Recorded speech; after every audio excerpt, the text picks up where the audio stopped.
નમસ્કાર વિદ્યાર્થી મિત્રો, કેમ છો? બધા મજામાં? મિત્રો, લાંબા સમય પછી આપણે મળી રહ્યા છે પાછા. થોડાક ટેકનિકલ અને ઓફિશિયલ રીઝનને લીધે આપણે વચ્ચે થોડોક સમય મળી શક્યા નહોતા. પાછા આપણે હવે રેગ્યુલર થવાનો પ્રયત્ન કરશું અને બને ત્યાં સુધી રેગ્યુલર પાછા આપણે મળતા રહીએ એવો પ્રયત્ન હું કરતો રહીશ. આપણે લાસ્ટ સેશનમાં જ્યારે મળ્યા ત્યારે આપણે વાયુની દ્રાવ્યતા વિશેની આપણે ચર્ચા કરી. એમાં ઘનની પ્રવાહીમાં દ્રાવ્યતા અને વાયુની પ્રવાહીમાં દ્રાવ્યતા એની ચર્ચા આપણે લગભગ છેલ્લા સેશનમાં કરેલી. ત્યાંથી હવે આપણે આગળ વધારીએ. આજના મુદ્દાઓ હવે પછીનું આ જે પ્રકરણ છે એ ખૂબ અગત્યનું છે. અગત્યના મુદ્દાઓ તરફ આપણે જઈ રહ્યા છીએ. એમાં ખાસ કરીને જે કેટલાક નિયમો આપણે શીખવાના છે આ પ્રકરણમાં, જેના ઉપર આધારિત દાખલાઓ છે એ પૂછાતા હોય છે, પ્રશ્નો પૂછાતા હોય છે. એમાંથી અગત્યનો એવો હેનરીનો નિયમ છે, એ પણ આજે આપણે સમજવાનો પ્રયત્ન કરશું. પણ હેનરીનો નિયમ શેના માટે છે એ સમજવા માટે આપણે જે લાસ્ટ સેશનમાં ચર્ચા કરી હતી એની ફરી પાછી જરાક રિવિઝન કરી, પુનરાવર્તન કરી અને ચર્ચા કરી લઈએ કે ભાઈ વાયુની પ્રવાહીમાં દ્રાવ્યતા છે એ કયા કયા પરિબળો ઉપર આધાર રાખે છે. આપણે જો યાદ હોય તો લાસ્ટ સેશનની અંદર આની ચર્ચા છે એ કરેલી. ફરી વખત ઝડપથી હું આની ચર્ચા કરી દઉં છું કે ભાઈ કોઈ પણ વાયુ છે, બરાબર, એની પ્રવાહી દ્રાવકમાં દ્રાવ્યતા છે એ જુદા જુદા 3 પરિબળો ઉપર આધાર રાખે છે. જેમાં પહેલું પરિબળ છે દ્રાવકનો સ્વભાવ. દ્રાવ્ય દ્રાવકના સ્વભાવ ઉપર આધાર રાખશે, બરાબર. કેવી રીતે? પહેલા તો આનો ખ્યાલ હોવો જોઈએ કે દાખલા તરીકે મોટા ભાગના વાયુઓ આપણે દ્રાવક તરીકે પાણી લઈએ તો પાણી છે એ ધ્રુવીય દ્રાવક છે. તો આપણે એના આધારે કહી શકીએ કે ભાઈ પાણી છે એની અંદર જો તમે ઓક્સિજન વાયુ દ્રાવ્ય કરશો તો ઓક્સિજન વાયુની દ્રાવ્યતા છે એ ખૂબ જ ઓછી છે, ખૂબ જ ઓછો દ્રાવ્ય છે, બરાબર. પણ હાઇડ્રોક્લોરિક એસિડ અથવા તો હાઇડ્રોજન ક્લોરાઇડ વાયુ લઈએ, આ બંને વાયુ જ લેવાના છે, આને પાણીમાં દ્રાવ્ય કરો તો આ છે એ ખૂબ જ વધુ પ્રમાણમાં દ્રાવ્ય છે. કારણ શું? તો કે ઓક્સિજન વાયુ અને હાઇડ્રોજન ક્લોરાઇડ વાયુ છે એના સ્વભાવ જુદા જુદા છે. આ પાણી છે એ પોતે ધ્રુવીય છે. પાણી કેવું છે? ધ્રુવીય દ્રાવક છે. તો દ્રાવક ધ્રુવીય છે, પણ અહીંયા દ્રાવ્ય જે છે એ અધ્રુવીય છે. તો અધ્રુવીય દ્રાવક અને અધ્રુવીય દ્રાવ્ય અને ધ્રુવીય દ્રાવક લ્યો તો એ ઓગળતા નથી, બરાબર. જેવું ઘનમાં હતું એવું જ અહીંયા લઈ શકો. પણ અહીંયા હાઇડ્રોક્લોરિક એસિડ છે અથવા તો હાઇડ્રોજન ક્લોરાઇડ છે એ ધ્રુવીય છે અને પાણી પણ ધ્રુવીય છે. આ બંને ધ્રુવીય છે એટલે ધ્રુવીય એકબીજામાં સરસ રીતે દ્રાવ્ય થશે. એટલે દ્રાવ્ય દ્રાવકના સ્વભાવ પર પણ આધાર રાખશે કે જો બે ધ્રુવીય હોય તો સહેલાઈથી દ્રાવ્ય થશે, બે અધ્રુવીય હોય તો પણ સહેલાઈથી દ્રાવ્ય થશે. પણ એક ધ્રુવીય અને એક અધ્રુવીય હોય દ્રાવ્ય દ્રાવકમાંથી તો એ સહેલાઈથી દ્રાવ્ય થતા નથી.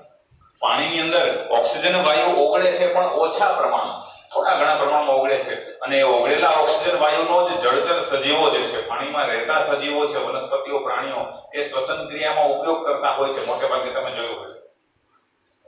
એટલે બાયોલોજીમાં તમારે એના વિશે આવતું હોય. તમે ફિશ ટેન્ક જોયું હોય, બરાબર, માછલી ઘર, તો એમાં પણ ઓક્સિજન વાયુ છે એ હવા પસાર કરવાની વ્યવસ્થા ગોઠવેલી હોય છે, એર પંપ ગોઠવેલો હોય છે, જેથી કરીને એ પાણીમાં સતત ઓક્સિજન ઓગળતો રહે, જેથી કરીને અંદર રહેતા જે માછલીઓ છે એને પૂરતા પ્રમાણમાં ઓક્સિજન મળતો રહે. પણ પાણીની અંદર ઓક્સિજન છે એ ખૂબ ઓછા પ્રમાણમાં દ્રાવ્ય હોય છે. આ પહેલું પરિબળ છે એ તમે સમજી શકો. બીજું પરિબળ છે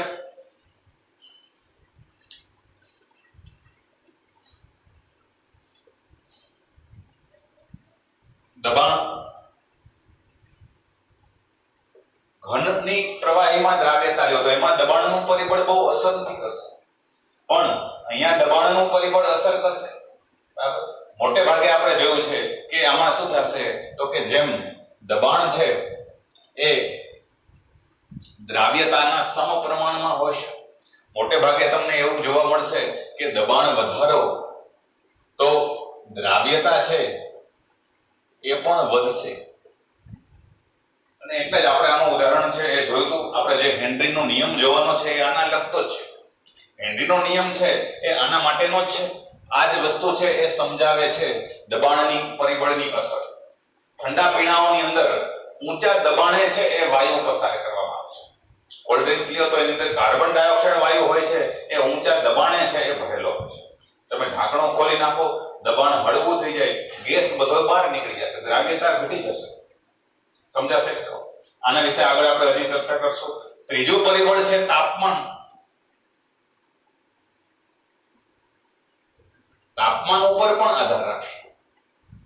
તાપમાન ઉપર કેવી રીતે? તો કે અહીંયા આગળ ઘનની દ્રાવ્યતામાં આપણે ચર્ચા કરેલી. અહીંયા મોટે ભાગે વાયુની દ્રાવ્યતા લેશો તો એમાં તાપમાન તમે જો વધારશો તો દ્રાવ્યતા છે એ ઘટશે. તાપમાન વધારવાથી દ્રાવ્યતા છે એમાં ઘટાડો થશે. અને એટલે જો કે આપણે સોડા વોટર જેવા ઠંડા પીણાઓ છે, કોલ્ડ ડ્રિંક્સ છે, એ ઠંડા કરીને જ પીએ છીએ. અને કે તાપમાન જેમ નીચે હશે, તાપમાન જેમ નીચું હશે, જેમ ઠંડુ હશે, ચિલ્ડ હશે, એમ એમાં વાયુઓ વધારે પ્રમાણમાં ઓગળે. સોડા બોટલ છે એ જો ઠંડી કરેલી ન હોય, સોડા તમે લઈ આવો માર્કેટમાંથી, ફ્રીજમાં રાખેલી ન હોય, ઠંડી ન હોય, તો તમને એમાં ટેસ્ટ નહીં આવે. શું કામ? તો કે વાયુઓ છે બધાય એ કાર્બન ડાયોક્સાઇડ વાયુ છે એ નીચા તાપમાને વધારે પ્રમાણમાં ઓગળે. એટલે તાપમાન વધારવાથી શું થશે તો કે દ્રાવ્યતા ઘટી જશે. આનું કારણ રીઝન સમજવું હોય તો આપણે સમજી શકીએ. કેવી રીતે? તો કે મોટે ભાગે દ્રાવ્ય અને દ્રાવક આ મિશ્ર કરી અને તમે જે દ્રાવણ બનાવો છો તો આ દ્રાવણ બનવાની પ્રક્રિયા છે એ ઉષ્માક્ષેપક પ્રક્રિયા છે. આ પ્રક્રિયા છે એ કેવી છે તો કે ઉષ્માક્ષેપક પ્રક્રિયા છે. લસ એટેલિયરના નિયમ પ્રમાણે આપણે જોઈ ગયા છે, બરાબર. અને આપણે આ રીતે પણ લખી શકીએ કે દ્રાવય વત્તા દ્રાવક એમાંથી દ્રાવણ બનવાની પ્રક્રિયામાં ઉષ્મા ઉત્પન્ન થતી હોય. હવે તમે જો આને ગરમ કરો, મતલબ કે આમાં ઉષ્મા ઉમેરો, તો પ્રક્રિયા પ્રતિગામી દિશામાં થાય. એટલે ઓગળેલો વાયુ જે છે, આ વાયુ છે, એ ઓગળેલો વાયુ છે એ દ્રાવણમાંથી છૂટો પડી જશે. બરાબર છે? સમજાશે? એટલે આવી પ્રક્રિયાઓ છે એમાં મોટે ભાગે આપણે જોઈએ છે કે ભાઈ જેમ તમે તાપમાન વધારો એમ વાયુ છૂટો પડી જશે, એટલે દ્રાવ્યતા ઘટી જશે. આના માટે બીજી પણ એક ચર્ચા સરસ મજાની કરી શકાય કે આ પ્રક્રિયાઓ ઉષ્માક્ષેપક છે. ઘણી વખત નીટ કે જેડબલઈ માં પ્રશ્નો પૂછાતા હોય છે. અને ઉષ્માક્ષેપક પ્રક્રિયાઓ માટે ડેલ્ટા H નું મૂલ્ય નેગેટિવ હોય છે, ઋણ હોય છે. આ ઋણ હોય છે. બરાબર. બીજી રીતે પણ સમજવો તો સમજી શકાય. પ્લસ બીજી બાબત હવે સમજો કે વાયુને તમે જ્યારે પ્રવાહીમાં ઓગાળો છો, કોઈ પણ વાયુ લ્યો, આપણે આ લાસ્ટ સેશન ની અંદર આપણે જોઈ હતી આકૃતિ કે ભાઈ આની ઉપર પિસ્ટન મૂકેલો છે, પાત્ર બંધ છે, અને આની અંદર આપણે વાયુ છે એ ભરેલો છે. બરાબર. તો આ વાયુના અણુઓ છે એ થોડાક પ્રમાણમાં ઓગળશે. આપણી આકૃતિ આપણે જોઈ હતી, બરાબર, યાદ કરો. હવે આ વાયુ છે એ પ્રવાહીમાં ઓગળે તો એન્ટ્રોપીમાં શું ફેરફાર થાય? ઉષ્માગતિશાસ્ત્રનું પ્રકરણ યાદ હોય તો એન્ટ્રોપી એટલે અવ્યવસ્થાનું માપ. વાયુ અવસ્થામાં અણુઓ મુક્ત રીતે ફરતા હોય એટલે ગમે ત્યાં જવાની છૂટ છે. પણ હવે ઈ વાયુ જો પ્રવાહી દ્રાવકમાં ઓગળી જાય તો પ્રવાહી અવસ્થામાં ફેરવાઈ જશે. હવે પ્રવાહી અવસ્થામાં ગમે ત્યાં ફરવાની છૂટ નથી. એટલે સીધી વસ્તુ છે, તમે જો બીજું સિમ્પલ યાદ ન હોય તો એ તો યાદ જ હશે કે વાયુ અવસ્થામાં એન્ટ્રોપી સૌથી વધારે હોય, પ્રવાહીમાં એના કરતા ઓછી, અને ઘનમાં સૌથી ઓછી એન્ટ્રોપી હોય. તો વાયુમાંથી પ્રવાહી અવસ્થામાં આવશે એટલે એન્ટ્રોપી ઘટશે. વાયુ જો પ્રવાહીમાં ઓગળે તો એન્ટ્રોપીમાં ઘટાડો થશે. એટલે આ જે પ્રક્રિયા છે એના માટે ડેલ્ટા S નું મૂલ્ય છે એ પણ નેગેટિવ આવશે, આ પણ ઋણ આવશે. સમજાશે? અને હવે બીજું વિચારો કે આ પ્રક્રિયા પુરોગામી ક્યારે થાય?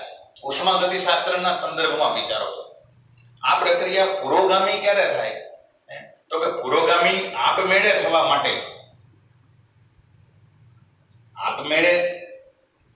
માટે શું જરૂરી છે?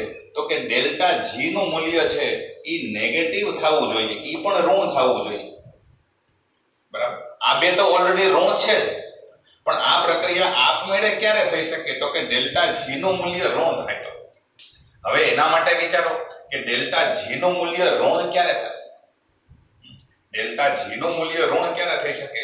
હવે એના માટે તમે વિચારો તો આ રીતે કે ભાઈ સૂત્ર તમે શીખી ગયા છો, ડેલ્ટા જી બરાબર delta H minus T delta S. Delta G બરાબર delta H minus T delta S. હવે આમાંથી ઓલરેડી આ ડેલ્ટા એચ નું મૂલ્ય તો ઋણ છે, એટલે આ પેલું પદ તો માઇનસ છે, પેલું પદ માઇનસ. હવે આ પદ માઇનસ છે એટલે માઇનસ માઇનસ આ કેવું થઈ જશે? તો કે પ્લસ. એટલે આ મૂલ્ય છે એ કેવું થઈ જશે? તો કે પ્લસ થઈ જશે. સમજાશે આ વસ્તુ? કેવી રીતે? ફરી વખત રિપીટ કરું છું કે ડેલ્ટા એચ નું મૂલ્ય તો ઋણ છે, આ ઋણ છે. ડેલ્ટા એસ નું મૂલ્ય પણ ઋણ છે, પણ આ ઋણ ગુણ્યા માઇનસ, અહીંયા માઇનસ માઇનસ શું થઈ જશે? તો કે પ્લસ. અને આ પદ પેલું પદ માઇનસ જ રહેશે. હવે આ ડેલ્ટા જી નું મૂલ્ય ઋણ ક્યારે આવે એ વિચારો તમે. આ જવાબ માઇનસ ક્યારે આવે? તો કે સ્વાભાવિક છે કે આ જે મૂલ્ય છે એ નાનું હોય તો ડેલ્ટા એચ કરતા. બરાબર, માનો કે અહીંયા આગળ -500 છે, -500, તો આ ગુણાકારનું મૂલ્ય છે એ 500 કરતા નાનું હોવું જોઈએ તો જવાબ માઇનસમાં આવશે. પણ આ મૂલ્ય 700 થઈ ગયું તો જવાબ પ્લસ થઈ જશે. એટલે આ ગુણાકારનું મૂલ્ય છે એ નાનું રહેવું જોઈએ. અને ગુણાકારનું મૂલ્ય નાનું ક્યારે રહે? તો કે જો તાપમાન નીચું હોય તો. તાપમાન નીચું હોય અને એટલે તાપમાન જો નીચું રહે તો જ પ્રક્રિયા પુરોગામી થશે. અને પ્રક્રિયા પુરોગામી થાય એનો મતલબ કે વાયુ છે એ ઓગળશે, દ્રાવણ બનાવશે અને એને કારણે તેની દ્રાવ્યતા વધશે. એટલે ઉષ્માગતિશાસ્ત્રના સંદર્ભમાં પણ તમે આ સમજી શકો છો. ઘણી વખત આના ઉપર આધારિત પ્રશ્નો છે પૂછાતા. આટલી વસ્તુ જો આપણે સમજ્યા હોય તો હવે આપણે હેનરીનો નિયમ છે એ સમજી શકીએ. હેનરીનો નિયમ, હેનરીનો નિયમ શેના માટેનો છે? તો કે વાયુની પ્રવાહી દ્રાવકમાં દ્રાવ્યતા છે એ દબાણ ઉપર કઈ રીતે આધાર રાખે છે એ આપણે હવે સમજવાનો પ્રયત્ન કરીએ છીએ. સિમ્પલ વસ્તુ છે. હેનરીના નિયમમાં એની દ્રાવ્યતા, તાપમાન તમે જ્યારે ન બદલાવતા ત્યારે તાપમાન બદલાતું ન હોય એવા સંજોગોની અંદર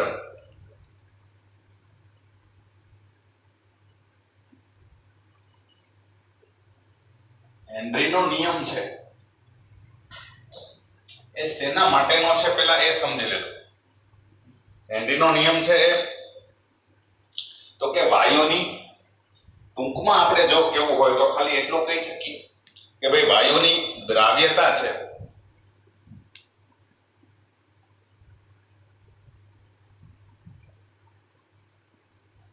એ દબાણના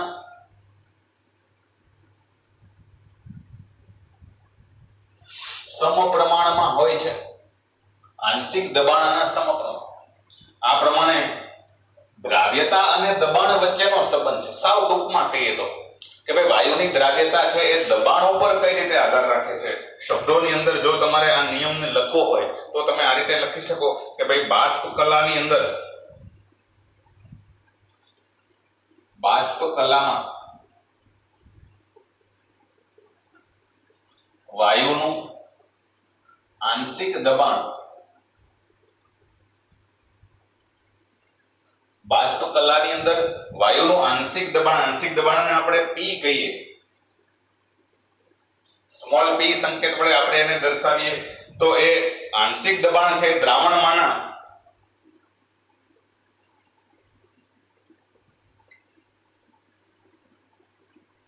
વાયુના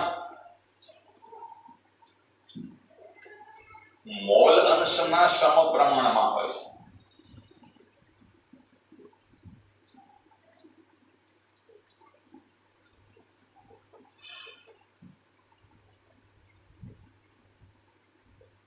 મોલ અંશના સમપ્રમાણની અંદર હોય છે. મોલ અંશ માટે આપણે સામાન્ય રીતે x સંકેત વાપરીએ છીએ. હવે હેનરી નામના વૈજ્ઞાનિકે આ નિયમ છે એ સૌથી પહેલા રજૂ કરેલો. એને વાત એવી કરેલી કે ભાઈ તાપમાન જો અચળ હોય તો એવા સંજોગોમાં વાયુની દ્રાવ્યતા છે એ વાયુના આંશિક દબાણના સમપ્રમાણમાં હોય છે. મતલબ કે ઉપરથી વાયુનું દબાણ જો વધારે લાગતું હોય તો વાયુ વધારે ઓગળશે એટલે વાયુની દ્રાવ્યતા વધશે. વાયુની દ્રાવ્યતા વધશે એટલે દબાણ છે, સાદી ભાષામાં કહીએ તો વાયુની દ્રાવ્યતા છે એ અને દબાણ છે એ બંને સમપ્રમાણમાં હશે. દ્રાવ્યતા અને દબાણ એ બે એકબીજાના સમપ્રમાણમાં હશે. હેનરીએ જ્યારે આ નિયમની રજૂઆત કરી એ જ સમયે ડાલ્ટન નામના વૈજ્ઞાનિકે પણ આ જ વાત કરેલી. ડાલ્ટન નામના વૈજ્ઞાનિકે પણ આ જ વાત કરેલી કે વાયુનું આંશિક દબાણ છે, વાયુનું આંશિક દબાણ અને વાયુ દ્રાવણમાં જે ઓગળે છે એના મોલ અંશ, એને દ્રાવ્યતા તરીકે મોલ અંશ લીધેલા કે મોલ અંશ છે એ મોલ અંશ અને વાયુનું આંશિક દબાણ બે એકબીજાના સમપ્રમાણ. શું કહેવા માંગે છે સમજી લ્યો બરાબર કે ભાઈ દાખલા તરીકે આની અંદર આપણે પાણી ભર્યું છે, બરાબર, પાણી ભરેલું છે અને ઉપર પાત્ર બંધ છે, ઉપર પાત્ર બંધ છે. આ રીતે આપણે આની અંદર પાણી ભરેલું છે. હવે આની ઉપર માનો કે હવા ભરેલી છે, ઉપર છે એ હવા છે. હવે હવામાં મોટે ભાગે મુખ્ય બે વાયુઓ લઈએ આપણે, બીજા વાળા ભૂલી જઈએ કે 78% જેટલો નાઇટ્રોજન છે એટલે આમાં મોટા ભાગના અણુઓ શેના હશે તો કે નાઇટ્રોજન વાયુના, અને થોડાક પ્રમાણમાં વાયુઓ શેના હશે તો કે ઓક્સિજનના હશે. આ ઓક્સિજનના વાયુઓ છે, અણુઓ છે એમ સમજી લો. તો હવે શું થાય તો કે આ વાયુ છે એ બે વાયુઓ પાણીમાં ઓગળશે. તો કયો વાયુ કેટલા પ્રમાણમાં ઓગળશે એનો આધાર છે ના ઉપર તો કે એના આંશિક દબાણ ઉપર. હવે સ્વાભાવિક છે કે હવાની અંદર નાઇટ્રોજનનું આંશિક દબાણ વધારે હોય કારણ કે એનો જથ્થો વધારે છે, એનો મોલ વધારે છે. એટલે અહીંયા શું થશે તો કે આની અંદર નાઇટ્રોજન વાયુ છે એ વધારે પ્રમાણમાં ઓગળે અને ઓક્સિજન વાયુ છે એ એના કરતા ઓછા પ્રમાણમાં ઓગળતો હોય.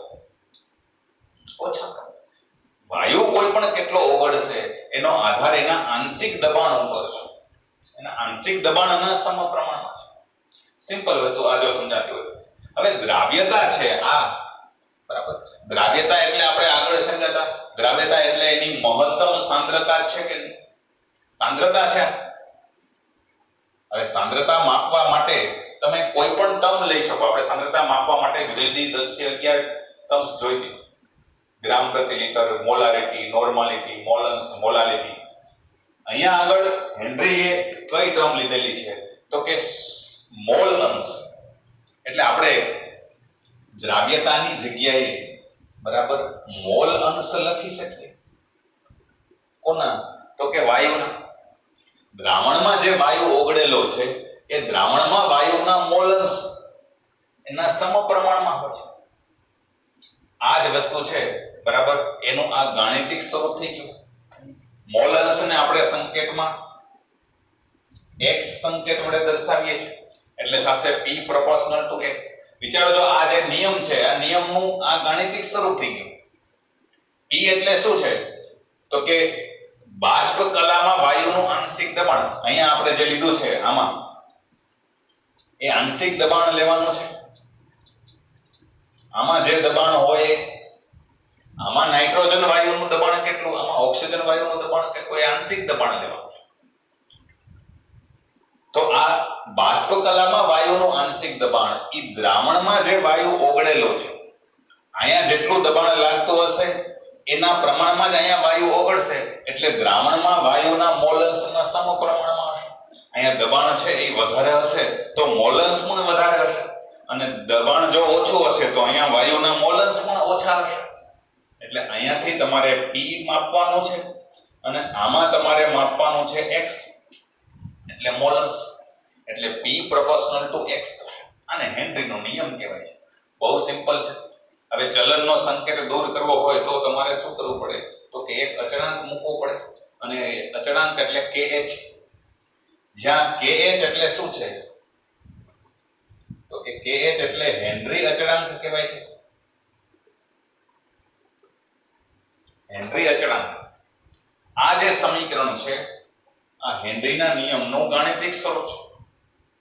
હવે આ નિયમ જો તમે સમજ્યા હોય તો આના ઉપરથી આ જે સમીકરણ આપણને મળ્યું છે એ સમીકરણને આપણે જો બરાબર લઈએ તો p બરાબર kh into x વત્તા 0 હું આમ લખી શકું. આવી રીતે લખાય કે p is equal to kh x વત્તા 0, ખાલી મેં 0 વધારાના એડ કર્યા છે. હવે આને તમે સરખાવો y બરાબર mx plus c હોય. y બરાબર mx plus c તો આ સીધી રેખાનું સમીકરણ છે. એટલે શું થાય તો કે જો તમે y અક્ષ ઉપર p એટલે કે આંશિક દબાણ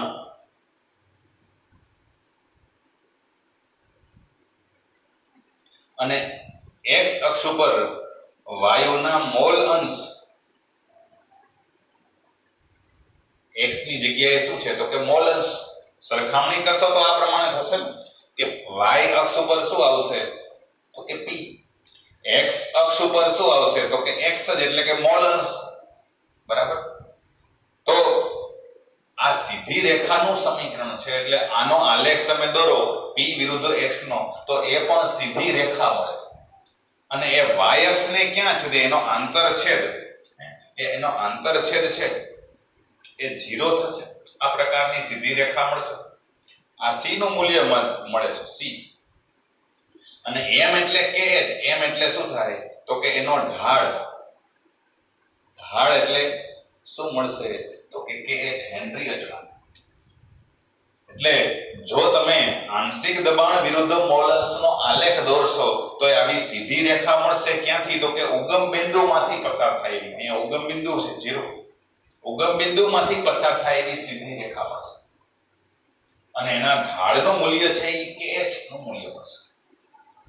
હવે તમે જો જુદા જુદા વાયુ માટે એક સરખા તાપમાન એક જ સરખું લઈ અને જો આલેખ દોરશો તો જુદી જુદી ઢાળ દર્શાવતી રેખાઓ મળશે. મતલબ કે આ જ તાપમાને તમે માનો કે આ નાઇટ્રોજન વાયુ માટેનો આલેખ છે, એવો જ હવે તમે ઓક્સિજન વાયુ માટેનો આલેખ દોરો. તો ઉદાહરણ માટે લઈએ તો એ તમને કદાચ આવો મળે એવું બની શકે. ઉગમ બિંદુમાંથી જ પસાર થાય. બરાબર. માનો કે હાઇડ્રોજન વાયુ માટે આલેખ દોરો તો એ આવો મળે એવું બની શકે. આવો ક્યારે તો કે એક જ સરખા તાપમાન આ ત્રણેયમાં આપણે એક જ સરખું લીધું છે. પણ જો એક જ વાયુ માટે તમે જો માનો કે અહીંયા ઉદાહરણ તરીકે આપણે લઈએ છીએ કે ભાઈ તાપમાન આ દરેકની અંદર 298 કેલ્વિન જ રાખ્યો છે તો આ પ્રકારનો આલેખ મળે છે. મતલબ શું થાય કે એક જ સરખા તાપમાને જુદા જુદા વાયુ માટે હેનરી અચળાંકનું મૂલ્ય જુદું જુદું હોય. દરેકમાં ઢાળ જુદો જુદો છે. ઢાળ જુદો જુદો છે એનો મતલબ કે હેનરી અચળાંક જુદો જુદો છે. અને હેનરી અચળાંક જુદો જુદો છે એટલે જો તમે એક સરખા દબાણે કોઈ પણ એક દબાણે તમે સાંદ્રતા માપશો, દ્રાવ્યતા માપશો તો જુદી જુદી મળશે. માનો કે આ દબાણે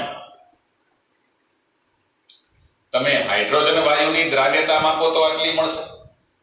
આ જ દબાણે તમે નાઇટ્રોજનની દ્રાવ્યતા માપો તો આટલી મળશે. બરાબર. અને હજી આની ઓક્સિજનની દ્રાવ્યતા તો બહુ આગળ જશે. મતલબ કે દબાણ એક સરખું હોય ત્યારે દ્રાવ્યતા જુદી જુદી મળશે. સમજવું બહુ જરૂરી છે મિત્રો. આમાં થોડું આડાવડું કોમ્પ્લેક્સ છે કારણ કે ઘણી વખત આના ઉપર આધારિત પ્રશ્નો છે એ પૂછાય છે. એટલે સમજો બરાબર. આલેખને જો સમજશો તો તમને આરામથી સમજાશે. પણ હવે તમે જુદા જુદા તાપમાને કોઈ એક જ વાયુ માટે આલેખ દોરો. આંશિક દબાણ વિરુદ્ધ x મોલ અંશ. માનો કે આ નાઇટ્રોજન વાયુ માટે નો આલેખ છે પણ કેટલા તાપમાને તો કે 298 કેલ્વિન તાપમાન. બરાબર 298 કેલ્વિન તાપમાને માટેનો આલેખ છે. હવે માનો કે તમે 300 કેલ્વિન તાપમાને નાઇટ્રોજન વાયુ માટે આલેખ દોરો. 300 તો બહુ લાંબો ફરક નથી, થોડું વધારે રાખીએ. માનો કે 310 કેલ્વિન તાપમાન, બરાબર. આ પ્રમાણે તો શું થશે? તો કે એનો આલેખ છે એ તમને આના કરતા થોડો ઊંચો મળશે. 310 કેલ્વિન તાપમાને માનો કે 293 કેલ્વિન તાપમાને આલેખ દોરો નાઇટ્રોજન વાયુ માટે. એટલે આમાં શું કર્યું? મેં વાયુ નથી બદલાયો, ખાલી તાપમાન બદલાયું છે. આગળના આલેખમાં શું કર્યું? તાપમાન એમને રાખ્યું હતું, બરાબર. યાદ રાખજો, દ્રાવ્યતા છે એ 3 પરિબળો પર આધાર રાખે. વાયુ નો સ્વભાવ એટલે કે વાયુ બદલાય તો પણ દ્રાવ્યતા બદલાય. બીજું પરિબળ તાપમાન ઉપર આધાર રાખે છે. તો આગલામાં મેં શું કર્યું? તો તાપમાન સરખા રાખ્યા હતા, એને બદલે વાયુ જુદા જુદા લીધેલા. અહીંયા મેં વાયુ એક જ સરખો રાખ્યો છે, તાપમાન બદલાયો છે. તો શું થશે? તો કે તો પણ આલેખ જુદા જુદા મળશે. અને દરેકમાં શું થાય? તો કે ઢાળનું મૂલ્ય તમે જુઓ, તાપમાન જેમ જેમ વધશે એમ ઢાળનું મૂલ્ય જેમ વધે છે, ઢાળનું મૂલ્ય છે એ વધે છે તાપમાનની સાથે. અને આ રીતે પણ સમજી શકો કે તાપમાન વધારવાથી ઢાળનું મૂલ્ય વધે છે. હવે તાપમાન વધારવાથી ઢાળનું મૂલ્ય, ઢાળ એટલે શું છે? તો કે Ka છે. તાપમાન વધારવાથી હેનરી અચળાંકનું મૂલ્ય વધે છે. હવે આ સમીકરણ પ્રમાણે તમે જુઓ તો દબાણ અચળ રાખો ત્યારે આના ઉપરથી Kh ને તમે કરતા બનાવો તો શું થશે? તો કે P ના છેદમાં x. હવે જો દબાણ અચળ રહેતું હોય, આ દબાણને અચળ લઈ લો, એક જ સરખા દબાણે તમે વાત કરતા હોય તો આપણે આને માટે એમ લખી શકીએ કે ભાઈ Kh proportional to 1/x. મતલબ કે હેનરી અચળાંક અને દ્રાવ્યતા છે એ એકબીજાના વ્યસ્ત પ્રમાણમાં છે. યાદ રાખજો, Kh x એટલે મોલન્સ અને મોલન્સ એટલે દ્રાવ્યતા દર્શાવે છે. એટલે હેનરી અચળાંકનું મૂલ્ય છે અને દ્રાવ્યતાનું મૂલ્ય છે એ વ્યસ્ત પ્રમાણમાં છે.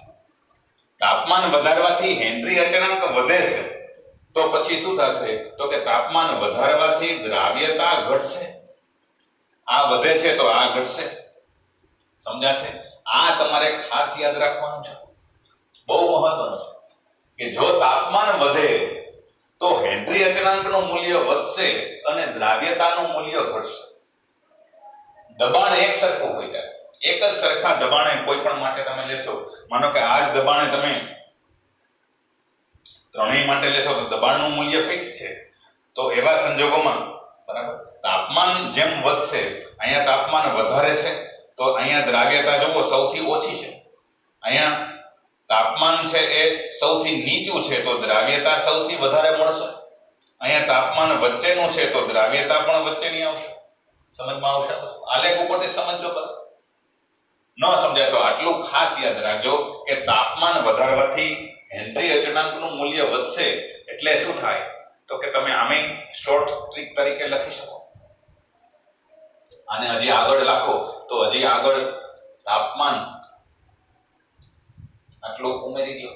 તાપમાન અને હેનરી અચળાંક છે એ એકબીજાના સમપ્રમાણમાં હશે અને હેનરી અચળાંક છે એ દ્રાવ્યતાના વ્યસ્ત પ્રમાણમાં છે. એટલે તાપમાન વધારશો તો દ્રાવ્યતા ઘટશે. એ તો આપણે આગળ જોયું કે તાપમાન વધારવાથી દ્રાવ્યતા ઘટે છે.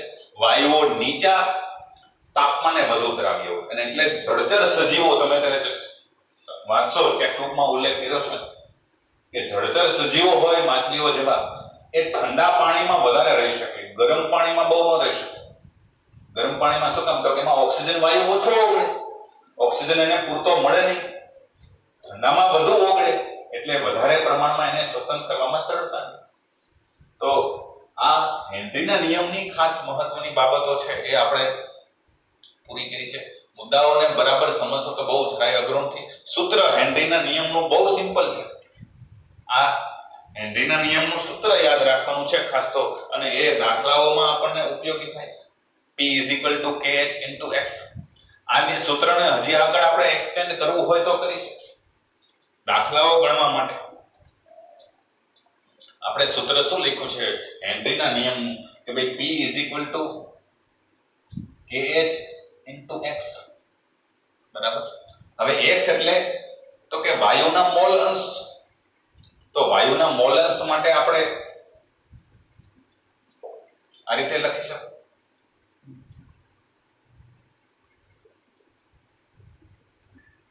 સ્મોલ n ના છેદમાં n + n, જ્યાં સ્મોલ n એટલે શું તો કે વાયુના મોલ અને કેપિટલ N એટલે દ્રાવકના મોલ. વાયુના મોલ છેદમાં દ્રાવકના મોલ. દ્રાવક તરીકે મોટે ભાગે પાણી લીધેલું હોય છે. તો આ યાદ રાખજો. આ વાયુના મોલ કેવી રીતે મળે તો કે વજન ભાગ્યા આણ્વિક દળ, દ્રાવકના મોલ તો વજન ભાગ્યા આણ્વિક દળ. આ દાખલાઓની ગણતરીઓ છે એમાં આપણે આનો ઉપયોગ છે એ કરશું મિત્રો. આ હેનરીના નિયમ છે એની વાત કોષ્ટકની અંદર તમારી ટેક્સ્ટ બુકની અંદર સરસ મજાનો કોષ્ટક આપ્યું છે. એમાં જુદા જુદા વાયુઓ માટે જુદા જુદા તાપમાને હેનરી અચળાંકના મૂલ્ય આપેલા છે. કમ્પેર કરજો તો તમને ખ્યાલ આવશે. ટેક્સ્ટ બુક જો સાથે રાખી હોય, ન રાખી હોય તો સાથે લઈ લો જરાક થોડો સમય વિડિયો પોઝ કરીને. તો એમાં તમને જુદા જુદા વાયુ માટે દાખલા તરીકે તમને ઉદાહરણ તરીકે આપ્યું છે. ઉદાહરણ તરીકે નાઇટ્રોજન વાયુ માટે લઈએ તો નાઇટ્રોજન વાયુ માટે 293 કેલ્વિન તાપમાને અને 303 કેલ્વિન તાપમાને હેનરી અચળાંકના મૂલ્ય આપેલા છે. તો 293 કેલ્વિન તાપમાને 76.48 છે, 76.48, અને 303 કેલ્વિન તાપમાને લગભગ મૂલ્ય છે એનું 88.84. તો શું થયું તો કે તાપમાન વધ્યું તો હેનરી અચળાંકનું મૂલ્ય પણ શું થશે વધશે. અને હેનરી અચળાંકનું મૂલ્ય વધશે તો દ્રાવ્યતાનું મૂલ્ય શું થશે તો કે ઘટશે. બરાબર. આ ખાસ ધ્યાનમાં રાખવું પડશે આપણે. પણ હવે 293 કેલ્વિન તાપમાને જ ઓક્સિજન વાયુ લઈએ, આ જ તાપમાને આ નાઇટ્રોજન વાયુ માટેનું મૂલ્ય છે. ઓક્સિજન વાયુ માટેનું મૂલ્ય લ્યો તો એ આના જેટલું ન હોય, કારણ કે વાયુ બદલાઈ ગયો એટલે વાયુના સ્વભાવ ઉપર આધાર રાખશે. વાયુનું એના માટેનું મૂલ્ય માત્ર 34.86 છે, 34.86. બરાબર. મતલબ કે આના કરતા આનો હેનરી અચળાંક નાનો છે. હેનરી અચળાંક છે એ અને દ્રાવ્યતા છે એ એકબીજાના વ્યસ્ત પ્રમાણમાં છે.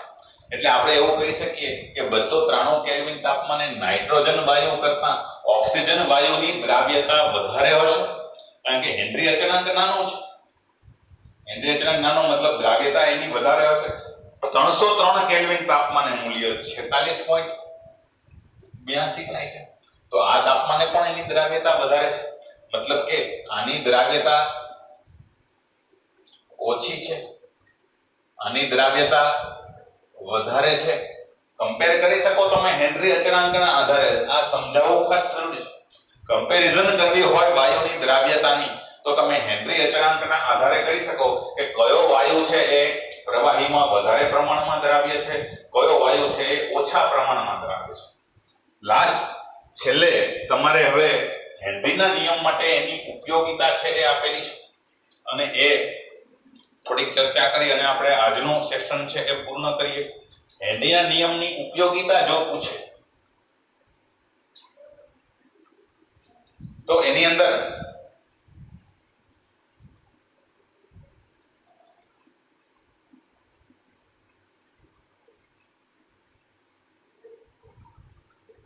ત્રણ ઉપયોગિતાઓ તમને ખાસ તો આપેલી છે. પહેલી ઉપયોગિતા જે છે, કોલ્ડ ડ્રિંક્સ ની અંદર હળવા પીણા એટલે સાદી ભાષામાં કહીએ તો સોફ્ટ ડ્રિંક્સ, થમ્સ અપ છે, પેપ્સી છે, સાદી સોડા છે, આપણે સોફ્ટ ડ્રિંક્સ કહેવાય. હાર્ડ ડ્રિંક્સ માં બધું બિયર ને વાઇન ને એવું બધું આવે, આલ્કોહોલિક ડ્રિંક્સ બધા, બરાબર, એ બધા હાર્ડ ડ્રિંક્સ કહેવાય. સોફ્ટ ડ્રિંક્સ એટલે હળવા પીણાઓ છે એ તમે લ્યો. અને સોડા વોટર પણ આમાં જ લઈ શકો. સોડા વોટર એ બધામાં શું છે તો કે કાર્બન ડાયોક્સાઇડ વાયુ છે એ ઊંચા દબાણે દ્રાવ્ય કરેલો હોય છે. તમે બધાએ પીધેલા છે, બરાબર છે? કાર્બન ડાયોક્સાઇડ વાયુ જો એમનેમ ઓગળી જતો હોય, પાણીમાં કાર્બન ડાયોક્સાઇડ ઓગળે એટલે સાદી સોડા બને. હવે સાદી સોડા જો એમનેમ બની જતી હોય તો આપણે બધા એમનેમ જ બનાવી ને, ફૂંક મારી મારીને. ફૂંકમાં કયો ઉચ્છવાસમાં કાર્બન ડાયોક્સાઇડ વાયુ હોય આપણને ખબર છે, તો પાણીમાં ફૂંક મારો ને કાર્બન ડાયોક્સાઇડ વાયુ ઓગળી જાય, સાદી સોડા તૈયાર થઈ ગઈ. પણ એમ તૈયાર થાય નહીં, કારણ કે એમાં દબાણ ઓછું હોય એટલે પૂરતા પ્રમાણમાં ન ઓગળે. તમારે જો ઓગળવો હોય તો એના માટે ખાસ પ્રકારનું સોડા મેકરનું મશીન લેવું પડે, તો એમાં ઊંચા દબાણે વધારે પ્રમાણમાં કાર્બન ડાયોક્સાઇડ ઓગળી શકે, તો તમને સાદી સોડાનો ટેસ્ટ આવે. એટલે પેલું તો આ તમે લખી શકો. બીજું જે છે એ હવે ખાસ ઉપયોગી છે. સ્કુબા ડાઇવરો, તમે કદાચ નામ સાંભળ્યું હોય તો. સ્કુબા ડાઇવર એટલે કે ડાઈવર છે, ખાસ ધ્યાન રાખજો, ડ્રાઈવર નહીં કરી નાખતા પાછો. ડાઈવરમાં ને ડ્રાઈવરમાં ફરક, બરાબર? આ ડાઈવર છે, આમ નથી લખવાનું. આ ડ્રાઈવર એટલે ચાલક, બરાબર, જે ડ્રાઈવ કરતો હોય. અહીંયા ડાઈવર છે મતલબ કે જે ડાઇવિંગ કરે છે અંતર્જલની અંદર, મતલબ કે અંડર વોટર, દરિયાની અંદર કે સમુદ્રની અંદર ઊંડા પાણીમાં જાય, બરાબર? એ સ્કુબા ડાઈવર કહેવાય. ડૂબકી મારે, અંદર ડાઈવ મારે. તો એ મોટા ભાગના જોયો છે ડિસ્કવરી ચેનલની અંદર કે સાથે ઓક્સિજન ભરેલો સિલિન્ડર લઈ જાય છે. બાટલો સિલિન્ડર એનો મૂકેલો હોય છે પીઠ ઉપર, અને એનો એક છેડો છે એ મોઢામાં ભરાવેલો હોય છે, બરાબર? એમાંથી હવાના પરપોટા નીકળતા હોય. ઉચ્છવાસના જોયો છે મોટા ભાગના વિદ્યાર્થીઓએ ફિલ્મોમાં કે બીજી કોઈ ટીવી પ્રોગ્રામની અંદર. મહત્વનું વસ્તુ હવે જાણકારી એમાં આવશે કે સ્કુબા ડાઈવર જ્યારે દરિયાની અંદર ઊંડે સુધી ડૂબકી મારે તો ઉપરથી દબાણ પુષ્કળ લાગે. દરિયાના પાણીનું, પાણી વજનદાર હોય છે એટલે એનું દબાણ વધારે લાગતું હોય, એના કારણે શું થાય તો કે એના જે લોહી છે, રુધિરની અંદર ઓક્સિજન વાયુ છે એ વધારે પ્રમાણમાં ઓગળે. આમ તો આપણા આખા શરીરની અંદર ઓક્સિજન વાયુ પહોંચે છે. આપણી શ્વસનની આખી પ્રક્રિયા છે એ પણ હેનરીના નિયમો પર આધારિત છે. તમે શ્વાસમાં ઓક્સિજન ભરો છો, બરાબર, હવા ભરો છો, ત્યારે હવા ભરો છો ત્યારે અંદર શું થાય, ફેફસામાં દબાણ વધારે હોય, આંશિક દબાણ, એટલે શું થાય તો કે ઓક્સિજન વાયુ છે એ લોહીની અંદર ઓગળે. લોહીની અંદર ઓગળી ઓક્સિજન છે એ લોહીની સાથે ઓગળી અને એમાંથી લોહીની અંદર ઓક્સી હિમોગ્લોબિન નામનું સંકીર્ણ બનાવે છે. ઓક્સી હિમોગ્લોબિન નામનું સંકીર્ણ બનાવે છે અને એ લોહીની અંદર ઓગળી જાય છે. અને આવું ઓક્સિજન વાળું જે ઓક્સિજન ઓગળેલું લોહી છે એ શરીરના દરેકે દરેક પેશીઓ સુધી, દરેક કોષ સુધી પહોંચે. હવે કોષની અંદર પહોંચે ત્યારે શું થાય, પેશી સુધી પહોંચે ત્યારે શું થાય તો કે ત્યાં દબાણ હળવું હોય. ત્યાં દબાણ હળવું હોય એટલે શું થાય તો કે દ્રાવ્યતા ઘટી જાય. દબાણ ઊંચા દબાણે ઓગળે, પણ બોટલનું, સોડા બોટલનું ઢાંકણું ખોલી નાખો તો શું થાય તો કે ઓગળેલો વાયુ હોય બધું બહાર નીકળી જાય. એવું જ અહીંયા થાય કે જ્યારે કોષની અંદર પહોંચે લોહી તો ત્યાં આગળ દબાણ ઓછું હોય એટલે આ જે ઓક્સી હિમોગ્લોબિન છે એમાંથી પાછું રૂપાંતર શેમાં થઈ જાય તો કે ઓક્સિજન, એમાંથી લોહી છૂટું પડી જાય, ઓક્સિજન વાયુ છૂટો પડી જશે, O2, બરાબર? પણ ત્યાં આગળ શું છે તો કે કોષની અંદર શ્વસનને પરિણામે કાર્બન ડાયોક્સાઇડ વાયુ ઉત્પન્ન થયો હોય એટલે એ લોહી છે એની અંદર કાર્બન ડાયોક્સાઇડ વાયુ છે એ ઓગળે. અને એ કાર્બન ડાયોક્સાઇડ વધારે પ્રમાણમાં ઓગળે એવું લોહી આપણે અશુદ્ધ લોહી કહીએ છીએ. એવું લોહી છે એ ફરી પાછું ફેફસામાં આવે. ફેફસામાં આવે તો ત્યાં આપણે હવે તો કે શ્વાસ કાઢી નાખ્યો હોય એટલે શું થાય તો કે દબાણ હળવું થઈ ગયું હોય એટલે અહીંયા આગળ પાછું કાર્બન ડાયોક્સાઇડ અને લોહી છે એ છૂટા પડી જાય. આ આખી પ્રક્રિયા છે એ ફેફસામાં થાય અને આ છે એ પેશી કોષોની અંદર થાય. ઓક્સિજન છૂટો પડે અને કાર્બન ડાયોક્સાઇડ હારે જોડાય, એના પરિણામે શ્વસનની પ્રક્રિયા આપણી સતત ચાલુ રહે. પણ હવે દરિયામાં જ્યારે ઊંડા ડૂબકી મારે મરજીવાઓ ત્યારે શું થાય તો કે એની ઉપર દબાણ બહુ વધારે લાગતું હોય એટલે શું થાય તો કે એવા સંજોગોમાં આ ઓક્સિજન વાયુ, નાઇટ્રોજન વાયુ એ બધા વધારે પ્રમાણમાં ઓગળે. નાઇટ્રોજનની દ્રાવ્યતા વધી જાય. સામાન્ય કન્ડિશનમાં નાઇટ્રોજન ઓગળતો હોય પણ બહુ ઓછા પ્રમાણમાં. આપણે જોયું તો આગળ અહીંયા કે નાઇટ્રોજનની દ્રાવ્યતા ઓછી છે ઓક્સિજન કરતા. પણ દબાણ ઊંચું હોય જ્યારે દરિયાની અંદર ડૂબકી મારે તો ત્યાં ઓક્સિજન તો ઓગળે જ વધારે પ્રમાણમાં, પણ ભેગો ભેગો નાઇટ્રોજન વધારે પ્રમાણમાં ઓગળે. જેમ જેમ ઊંડે જાય એમ લોહીની અંદર નાઇટ્રોજન વાયુ વધુ ને વધુ ઓગળતો જાય. ઓગળે એનો વાંધો નહીં, પણ આવો મરજીવો છે જ્યારે ધીમે ધીમે ધીમે દરિયાની ઊંડાઈથી પાછો ઉપર આવે તો ઉપર આવે એટલે દબાણ હળવું થતું જાય. આ દબાણ હળવું થાય એટલે શું થાય તો કે દ્રાવ્યતા ઘટે. દ્રાવ્યતા ઘટે એટલે જે ઓલો ઓગળેલો નાઇટ્રોજન વાયુ છે એ છૂટો પડે. છૂટો પડે એટલે એના પરપોટાઓ ઉત્પન્ન થાય અને એને કારણે શું થાય તો કે નાની નાની જે રક્તવાહિનીઓ હોય એમાં એ રક્તવાહિનીઓની અંદર નાઇટ્રોજન વાયુ વહેતું હોય, આ રીતે લોહી વહેતું હોય. પણ હવે એ લોહીની અંદર જે ઓગળેલો નાઇટ્રોજન વાયુ છે એ છૂટો પડે, દબાણ હળવું થાય એટલે શું થાય તો કે આવા એના પરપોટાઓ ઉત્પન્ન થાય અને પરપોટાઓ શું કરે તો કે રક્તવાહિનીઓ હોય એને બ્લોક કરી દે. હવાનો પરપોટો વચ્ચે આવી જાય તો હવે રુધિર છે એ વહેતું અટકી જાય. એને પરિણામે પુષ્કળ પીડા થાય, ત્યાં દર્દ થાય, દુખાવો થાય. અને વધારે પ્રમાણ જો આવું થાય, વધારે સમય જો લોહી ન મળે અમુક કોષોને, બ્રેનને, તો એવી વ્યક્તિ છે એનું મૃત્યુ પણ થઈ શકે છે લાંબા. એટલે એ જોખમી છે બહુ જ. આ જે ઘટના છે, આ જે ઉત્પન્ન થાય છે એને આપણે બેન્ડ્સ ઉત્પન્ન થયા કહેવાય છે. અને શું કહેવાય છે તો કે બેન્ડ્સ. આવા બેન્ડ્સ ઉત્પન્ન થાય છે એટલે કે પરપોટાઓ ઉત્પન્ન થાય છે અને પરપોટાઓ છે એ મરજીવાઓ માટે છે એ એકદમ પીડાદાયક હોય છે અને જોખમી હોય છે. એના પરિણામે શું થાય તો કે એનું મૃત્યુ પણ થઈ શકે છે. તો આ જોખમને અટકાવવા માટે શું કરે તો કે પ્યોર ઓક્સિજનના કે હવાના બાટલા નથી હોતા. એ જે મરજીવાઓ લઈ જાય છે એ બાટલાની અંદર, એના સિલિન્ડરની અંદર બીજા કેટલાક વાયુઓ છે, હિલિયમ વાયુ મિશ્ર કરેલા હોય છે. એટલે એની અંદર યાદ રાખજો પ્રમાણ 11.7% જેટલું હિલિયમ,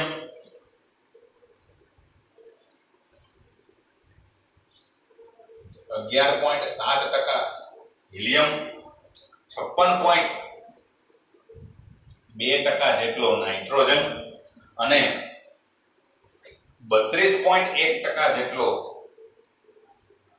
ઓક્સિજન. આવું મિશ્રણ છે એ સિલિન્ડરની અંદર ભરેલો હોય છે. સિલિન્ડરમાં આપણે કહીએ છીએ કે ઓક્સિજનનો બાટલો, પણ નકરો પ્યોર ઓક્સિજન નથી હોતો, પ્યોર હવાઈ નથી હોતું. એમાં આ પ્રમાણેનું મિશ્રણ ભરેલું હોય છે. આ જે હિલિયમ છે એ નિષ્ક્રિય વાયુ છે, બરાબર. એટલે પ્રમાણમાં એને પરિણામે આવા બેન્ડ્સ છે એ બહુ ઉત્પન્ન થતા નથી. આવો સિલિન્ડર છે એ બહુ જોખમી રહેતો નથી. એટલે ખાસ આ વસ્તુ છે એ યાદ રાખજો.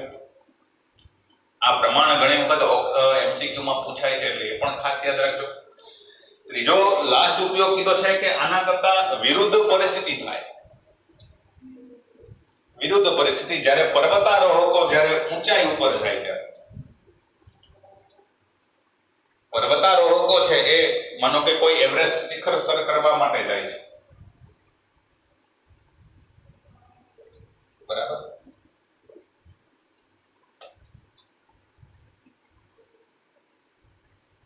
તો ત્યાં આગળ શું થાય તો કે ઉપર જેમ જેમ ઊંચાઈએ જાઓ તો એમ હવાનું દબાણ એકદમ ઓછું હોય, હવા એકદમ પાતળી હોય.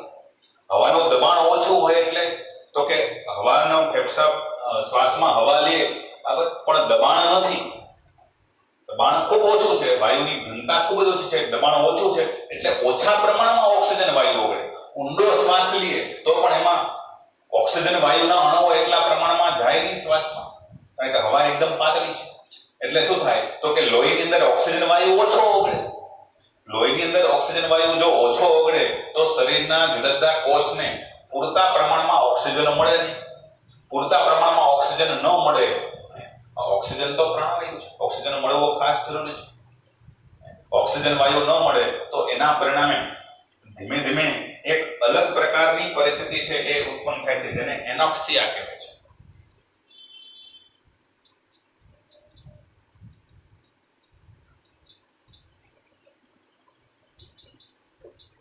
એનોક્સિયા.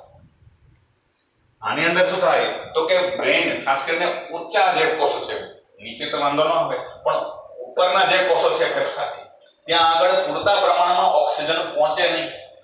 એને પરિણામે મગજ સુધી જો પૂરતા પ્રમાણમાં ઓક્સિજન ન મળે તો મગજની કાર્યવાહી ધીમે ધીમે મંદ પડવા માંડે. મગજ બહુ વિચારી ન શકે, વિચારવાની ક્ષમતા ઘટી જાય. ઘણી વખત એના પરિણામે હેલ્યુસિનેશન એટલે કે દ્રષ્ટિ ભ્રમ થાય. મગજ જોઈ સામેનું દ્રશ્ય જોવે પણ એને શું છે સ્પષ્ટ વિચારી ન શકે. વિચારી શકવાની ક્ષમતામાં એને ઘટાડો થઈ જાય. એના પરિણામે થાક પણ ઘણી વખત આવે, ઝડપથી થાકી જાય. પૂરતા પ્રમાણમાં ઓક્સિજન ન મળે એટલે એકદમ શ્વાસ ચડે, થાક લાગે, વિચારી શકવાની ક્ષમતા છે એ ઘટી જાય. હેલ્યુસિનેશન એટલે કે દ્રષ્ટિ ભ્રમ થાય. આવા બધા લક્ષણો છે એ એનોક્સિયાના હોય છે. એના પરિણામે શું થાય તો કે વ્યક્તિ છે એ નબળા વિચારો કરવા માંડે. એના વિચારો છે, વિચારવાની શક્તિ છે એ નબળી પડતી જાય. એટલે ખાસ ધ્યાન રાખવું પડે. એટલે ત્યાં પણ ઊંચાઈ ઉપર પણ ખાસ કરીને આવી પરિસ્થિતિ ન થાય એટલે ઊંચા દબાણે ભરેલો ઓક્સિજન સિલિન્ડર છે એ પર્વતારોહકો લઈ જતા હોય છે.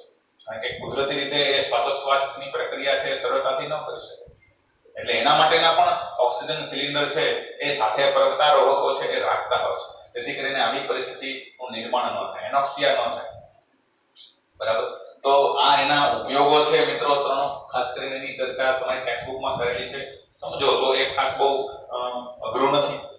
હેનરીના નિયમની ચર્ચા છે એ આપણી અહીંયા પૂરી થાય છે. બરાબર. હેનરીના નિયમની અંદર હેનરીનો નિયમ છે એ યાદ રાખવાનો છે, એની સમજૂતી યાદ રાખવાની છે, હેનરીના નિયમનું સૂત્ર યાદ રાખવાનું છે. કારણ કે દાખલાઓની ગણતરી એના ઉપર આધારિત થશે અને એની ઉપયોગિતા છે એ યાદ રાખવાની છે. એના ઉપર આધારિત એમસીક્યુ પ્રશ્ન પૂછાય. બરાબર. આટલું યાદ રાખજો. આના પછી આપણે હવે આવો જ બીજો અગત્યનો નિયમ છે રાઉલ્ટનો નિયમ. રાઉલ્ટ્સ લો એ આપણે આવતા સેશનની અંદર ચર્ચા એની કરશું. આજનું સેશન છે આપણે અહીંયા સુધી રાખીએ. પણ રાઉલ્ટ લો જોતા પહેલા આપણે એના ઉપર આધારિત જે કેટલાક દાખલાઓ છે હેનરીના નિયમ ઉપર આધારિત એની પણ ચર્ચા છે એ સાથે કરી લેશું. બરાબર. આજનો સેશન આપણે અહીંયા પૂર્ણ કરીએ. બરાબર. તૈયારી કરતા રહેજો મિત્રો. બહુ ઝડપથી કદાચ ટૂંક સમયમાં હવે કદાચ શાળાઓ ખુલી પણ શકે. બરાબર. પણ જઈને નહીં ખુલે ત્યાં સુધી આપણે ઘરે રહીને મહેનત કરવી પડશે. તમારો સહકાર છે એ આ રીતે મળતો રહેશે તો આપણે હજી આ રીતે તૈયારી છે એ કરતા રહેશું. આજનું સેશન આપણે અહીંયા પૂરું કરીએ મિત્રો. આવજો.